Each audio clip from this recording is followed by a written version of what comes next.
Bonjour à tous et bienvenue dans cette nouvelle vidéo. Nous sommes aujourd'hui le mardi 28 avril 2020 et je suis très contente de vous retrouver. Alors au programme de la journée, nous allons commencer par faire une dictée, puis on va faire de la grammaire, encore un petit peu de numération, de la lecture, compréhension, de l'anglais et on finira par du calcul mental. Donc aujourd'hui, dans la dictée du jour, on va continuer à travailler sur le son T. Hier, on a eu des mots, aujourd'hui on va avoir des phrases. Donc comme d'habitude, vous allez écrire sur votre cahier la date du jour qui s'affiche actuellement à l'écran, plus la dictée, et c'est parti. Encore une dernière chose, on n'oublie pas les majuscules, on n'oublie pas la ponctuation, et on n'oublie pas de se relire à la fin pour vérifier que l'on n'a rien oublié. C'est parti. Mon frère a beaucoup de travail. Point.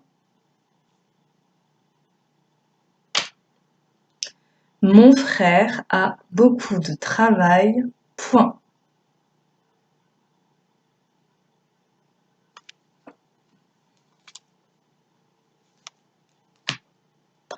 Mon frère a beaucoup de travail. Point.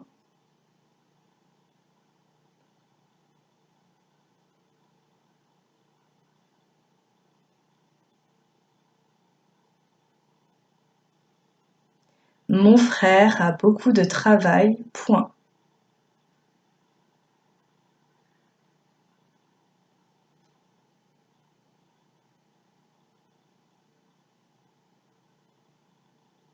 Mon frère a beaucoup de travail. Point. Il travaille souvent tard. Point. Il travaille souvent tard. Point.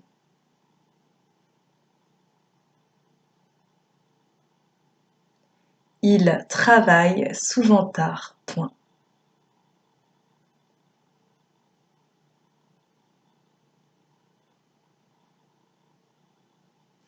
Il travaille souvent tard. Point. Comme il fait beau, virgule. Comme il fait beau, virgule. Comme il fait beau, virgule.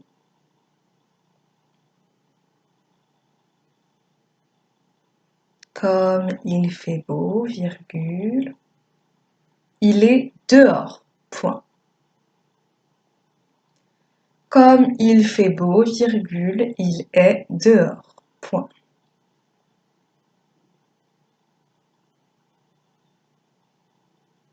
Comme il fait beau, virgule, il est dehors. Point.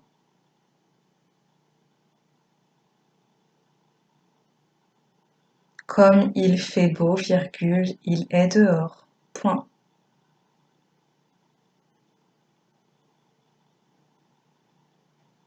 Il porte toujours des lunettes. Point. Il porte toujours des lunettes. Point.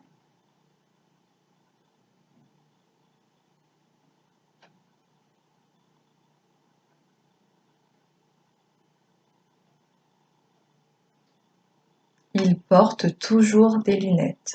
Point. À la ligne, on rajoute les trois mots. Des histoires, tirées.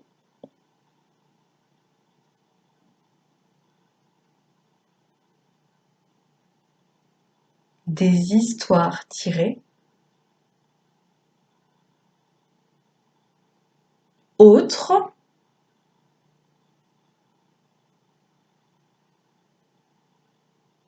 Et tarte.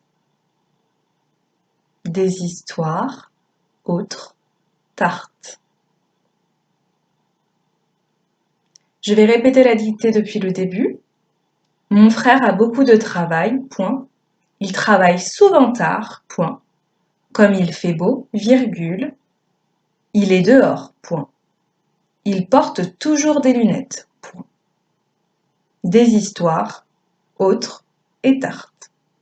On va maintenant passer à la correction. Si vous avez besoin de vous relire encore une fois, n'hésitez pas à appuyer sur pause tout de suite. Donc je voulais faire une correction détaillée comme d'habitude, sauf que là, je ne vois pas ce que je pourrais rajouter de plus. La plupart des mots, vous les connaissez déjà, les enfants, enfin, vous les connaissez même tous déjà. Toujours Le mot toujours, il ne se sépare jamais de son petit chien S, donc c'est peut-être une erreur que vous auriez pu faire. Des lunettes, c'est du pluriel, donc à la fin de lunettes, on n'oublie pas de mettre un S. Des histoires, c'est pareil, on n'oublie pas de mettre un S. Le travail, du travail, et il travaille, c'est peut-être là que vous auriez pu faire une erreur aussi. Du travail, c'est qu'un seul L à la fin, alors que il travaille, le verbe travailler, c'est deux L, E. Voilà, donc là, vous allez avoir tout de suite la dictée en bien détaillé, tout ce qu'il faut. Et si vous avez fait des erreurs, il va falloir copier 5 fois les mots de la dictée et bien revoir S11 si c'est pas encore su pour certains.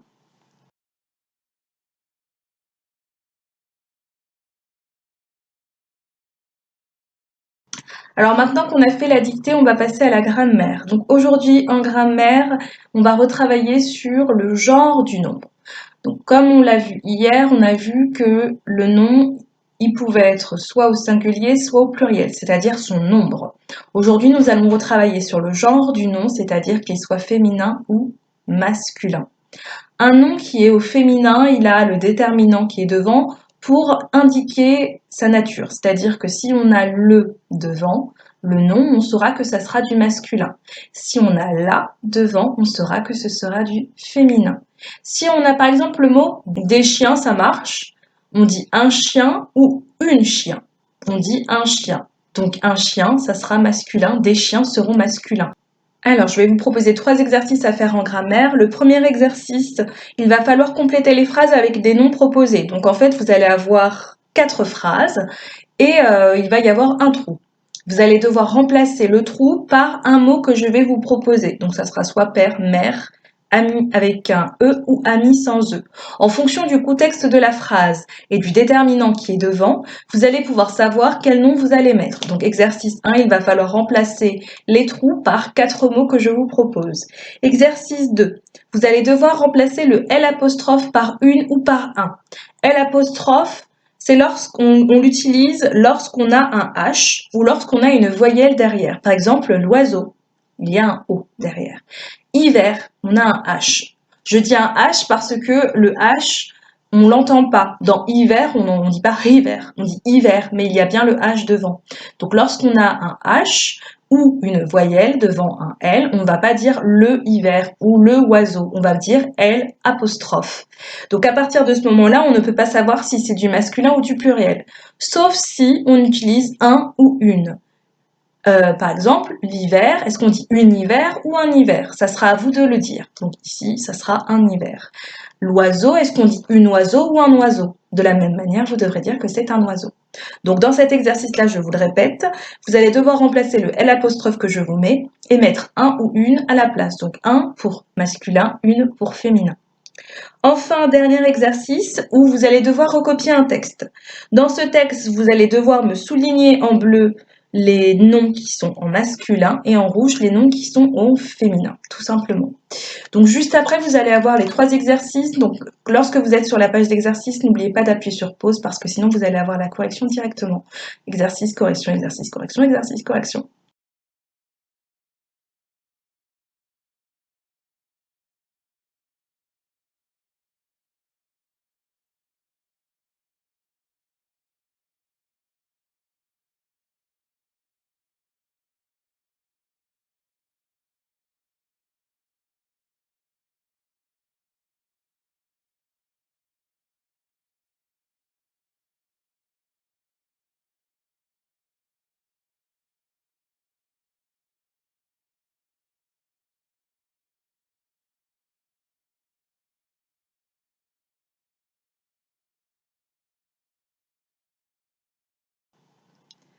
Alors, maintenant qu'on a terminé la grammaire, on va passer à la numération. Donc hier, en numération, on a appris à ranger les nombres du plus petit au plus grand. Aujourd'hui, on va apprendre à comparer deux nombres. Donc on va utiliser la même technique qu'on a utilisée hier, c'est-à-dire le tableau de numération. Si on doit comparer par exemple 135 et 160, pour certains ça va couler de source, pour certains ils vont me dire bah forcément 160 c'est le plus grand. Pour d'autres, c'est pas forcément évident. Donc pour cela, on va faire un tableau de numération. Donc toujours pareil, centaines, dizaines, unités. On va placer 135 et on va placer 160. On va chercher à savoir qui est le plus grand, par exemple. Donc pour savoir qui est le plus grand, on va commencer par regarder dans la colonne des centaines. Donc dans la colonne des centaines, on voit bien qu'il y a un 1 et un 1. Donc ça ne va pas nous aider. Donc on va regarder dans la colonne des dizaines. Donc 135, 160, dans la colonne des dizaines, c'est soit un 3, soit un 6. Donc qui est le plus grand entre 3 et 6? Ça sera le 6. Donc le plus grand entre 135 et 160, ça sera 160. On n'oublie pas que le signe pour être plus grand ou plus petit, je vous le montre, c'est celui-ci pour être plus grand et c'est celui-ci pour être plus petit. Donc on ne fait pas, on ne se trompe pas. Quand on a le nombre qui est le plus grand, la bouche, elle est grande ouverte, parce que c'est le nombre le plus grand. Quand c'est le nombre le plus petit, la bouche, elle est en train de s'ouvrir, tout simplement. Donc ça, c'est juste un petit rappel, on l'a déjà fait en classe, mais on n'a jamais fait avec des nombres aussi gros. Donc aujourd'hui, je vous propose un exercice où vous allez devoir me comparer deux nombres. Donc utilisez la méthode que je vous ai donnée, ou si ça coule de source pour vous, vous n'avez même pas besoin de faire un tableau de numération. Donc vous allez devoir me mettre le signe inférieur à, supérieur à, mais aussi le signe égal. C'est-à-dire que je peux très bien vous dire 100 est égal à 80 plus 20. Donc 80 plus 20, c'est bien est égal à 100. Donc faites bien attention, inférieur à, supérieur à ou égal. Donc vous allez avoir l'exercice juste après. Vous allez devoir mettre le signe qu'il faut et vous aurez la correction juste après. Donc n'hésitez pas à appuyer sur pause, sinon vous allez avoir la correction directe. Et n'hésitez pas non plus à aller revoir votre leçon sur inférieur et supérieur dans votre cahier de leçons de mathématiques, ça pourra bien vous aider.